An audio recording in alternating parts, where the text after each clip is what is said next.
Gaji DPR naik, rakyat menjerit. Berdasarkan keputusan dalam rapat tahunan DPR RI pada bulan Agustus 2025, terdapat wacana kenaikan gaji beserta tunjangan anggota DPR RI.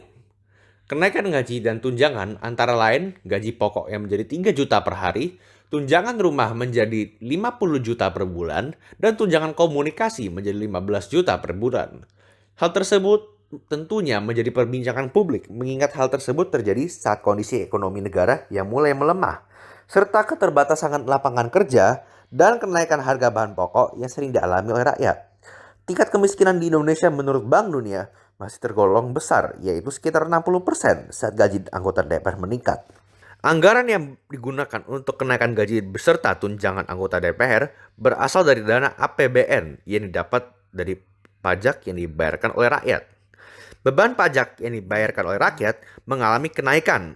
Dapat disimpulkan bahwa uang rakyat yang digunakan untuk membayar pajak digunakan untuk membiayai kenaikan gaji dan tunjangan anggota DPR di saat rakyat mengalami kesulitan. Amarah rakyat mulai mencuat saat melihat para anggota DPR yang asyik berjoget saat lagu Gemu Famire dimainkan setelah rapat selesai. Mereka dengan penuh semangat menari-nari dalam ruang rapat setelah mendengar bahwa gaji dan tunjangan mereka akan naik. Sedangkan rakyat sedang bersusah payah untuk menafkahi keluarga di tengah kondisi ekonomi yang buruk. Perbandingan gaji dan tunjangan DPR dengan rata-rata UMR masih tergolong sangat jauh, yaitu 1:27. Di negara maju seperti Singapura, Australia, Britania Raya, dan sebagian besar negara benua Eropa, perbandingan gaji rata-rata UMR dengan anggota DPR atau parlemen tidak sesignifikan di Indonesia. Bahkan di Swedia, anggota parlemen tidak mempunyai hak untuk mendapatkan kendaraan dinas maupun rumah dinas.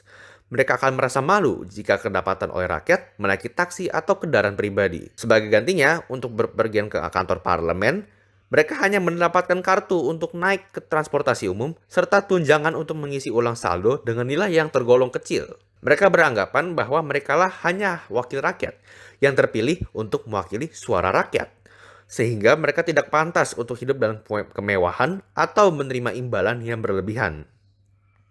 Dengan memperhatikan kondisi ekonomi serta reaksi masyarakat atas kenaikan gaji anggota DPR, pemerintah sebaiknya meninjau ulang atau menunda wacana kenaikan gaji anggota DPR dan fokus kepada kebijakan yang pro terhadap rakyat dan yang menyejahterakan rakyat.